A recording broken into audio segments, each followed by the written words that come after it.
Like the video and subscribe right now, and Fire Doggo will teach you how to breathe fire. People who have signed an NDA that's now expired. What's the story? Used to be an AU pair for a famous couple's children.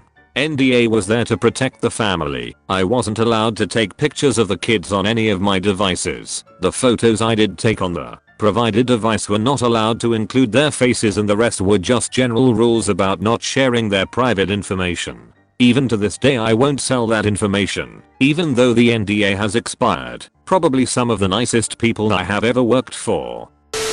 I had an artist, he told me he was known all over the world, have me sign an NDA when I was a young website designer. He wanted a site to promote his new sculpture idea. I recall it was a group of kids holding hands in a circle. It looked okay, but not unlike any sculpture you'd see outside a public library. This guy was saying it would lead to world peace and such. The requirements for the website were crazy detailed, like 40 pages of instruction. It had diagrams of how I should use a mouse to make blur effects and similar bullshittery. I remember we were going over his vision after I signed the NDA and vividly thinking, oh, this guy is just plain crazy. After 10 minutes I said I had an emergency and had to go, and just never talked with him again. I guess you were not concerned with world peace and such.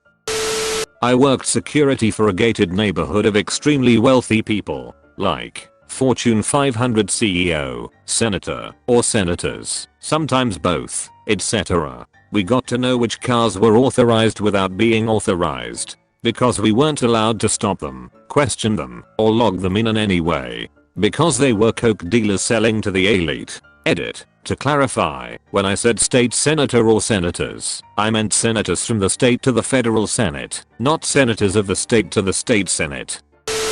I have been a part of a focus group program for over 10 years now. It's mostly opinion chat sessions, but there were occasional times where I would test or try out some new product that I'd have to sign an NDA for. You remember when HP started that line of money laptops? Yup. Beta tested those. Some other things now on the market I've tested before release were Gillette's Fusion, Facebook Dating, Xbox Project X Cloud. And yes, they pay wonderfully. The Nokia 7110 will have a scroll wheel. There it is. So glad I could finally talk about it. Also, the release wasn't delayed because of problems with the operating system, but rather because the entire development team caught a rather bad flu. Probably from me. I'm so sorry. I kinda want a smartphone with a scroll wheel on the side of it. As security chief, I found that my boss, the region security manager, was stealing. At that time, I thought to keep things in the family. Imagine the scandal that, in the security branch of a nationwide mobile phone company, one of the people in charge of security was caught doing what he was supposed to prevent. Naive me. So I reported directly to the CSO who, after getting a confession, asked the culprit to resign. After that, he placed his 24-year niece, or something, family related, in the region management. Then, after 2 months fired me. A year later, I found out that the first boss was indeed the CSO cousin who ordered his niece to fire me in retaliation. Wiser me knows now to bring those things directly to ours. I worked for a mall pretzel stand about 25 years ago and had to sign an NDA about the secret pretzel ingredient. It was baking soda. Pretzel bakers hate this one simple trick. I did an advert for what was at the time HTC's biggest swing into ultra high-end phone technology. I was allowed to hold the phone during filming, and a guard put it in a suitcase at all other times. I was not to talk about the phone until it was on sale to the general public. Pretty lame now, but I had tech friends who knew I did the ad grill me about stuff. I wasn't even allowed to say what color it was. I was a game tester at EA. I could not talk about what I saw. I was testing FIFA, so nothing new to see though. Rustic hairpin table legs and shelving brackets, sold on Etsy, are bent with a modified pneumatic wood splitter. I know everyone was dying to know that. I ducking knew it. They've been hiding it all this time. Worked for my college's testing center for a year. NDA expressways a year after you leave, so mine went up in December 2019 even though I graduate this December. Disability services did not have control over testing services, but they sent a lot of their students through us for their accommodations, but then constantly cut our budget. I'm talking we had over 800 plus disability accommodations for the university, but operated out of a portable with only 2 private rooms and a computer room with 6 cubicles. Occasionally got to get a random classroom on the weekend to run LS80.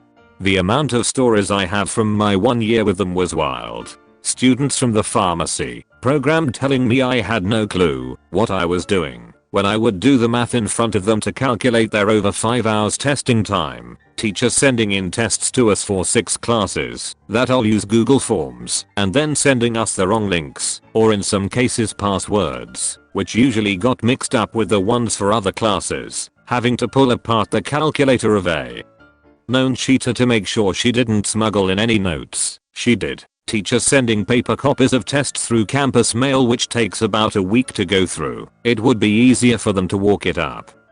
Seriously, 100% of all cheating took place with the students who received disability accommodations. The highlight reel. Calc 2 student had been cheating all semester long without us knowing, because we could not physically pat her down. But going into the final, her knotic had slipped out of the leg of her pants onto the floor just as we walked her into the private room. The professor canned her semester grade immediately. Got yelled at by a pharmacy student because she couldn't have a timer in the room with her for her test. There was an analog clock on the wall. She was like 40 at the time and couldn't read an analog clock. I told her, that's rough buddy, you got 3 hours 15 minutes. Hit go on the timer and shut the door. My boss had to fight to not howl on our side of the door. He heard the whole interaction and I shut that bitch down.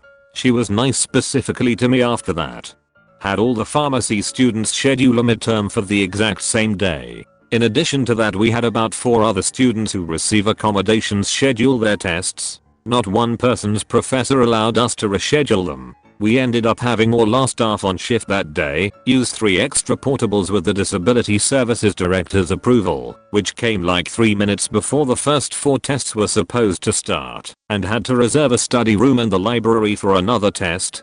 Had someone in my own Calc 2 class who received disability accommodations try to schedule their final 10 minutes before the exam was supposed to start. While I didn't handle it for the obvious reason of she was in my class, apparently my professor responded to the ML with "yeah no, send her to my actual classroom." I only found out when she walked in, and my professor proceeded to tell her that he had specifically told her she could schedule any time before 2 days prior to the exam. He failed her right then and there, publicly. Had the disability services director try to coerce me into breaking my NDA and tell her who in the last year we had caught cheating on exams, because she doesn't tolerate that shit. That was the day I turned in my resignation, because she didn't leave and didn't let us leave until she knew who. I filed with a whistleblower hotline and it went nowhere.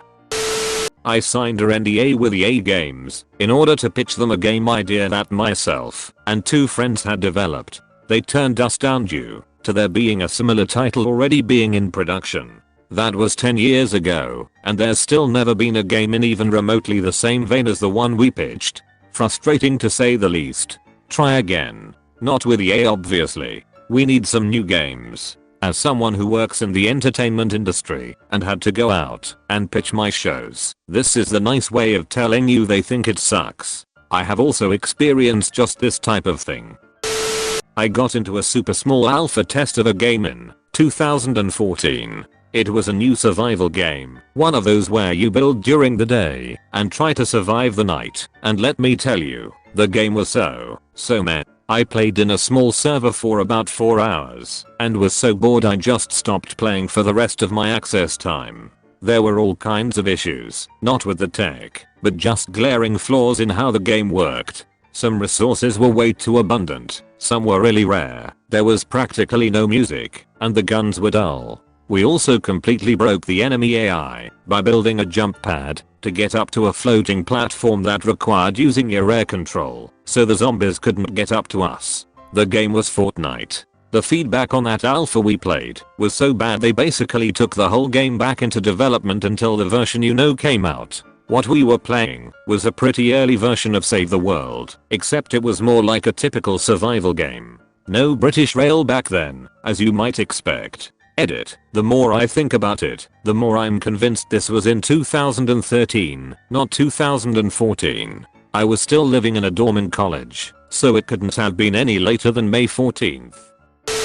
I was previously not allowed to tell you that the company I used to work for did white label work for BT, and that if you ever have a BT openreach engineer come out to your property, they very rarely actually work for BT themselves. Basically, if they have a BT van and are in fact one-job contractors with next to no knowledge of what they're actually repairing. I was also not allowed to tell you that, while it's standard practice to have salespeople not take their contacts with them when they move companies, and that my business would enforce that by suing leavers who did, they also would not employ salespeople who said they were not allowed, or not willing, to poach their previous clients and contacts from their previous company. Edit. 2 openreach engineers have claimed this is not the case. While the numbers may be inaccurate, employees vs contractors, and purely down to my perspective, their illusion that contractors are only used for install tasks and never repairs is false.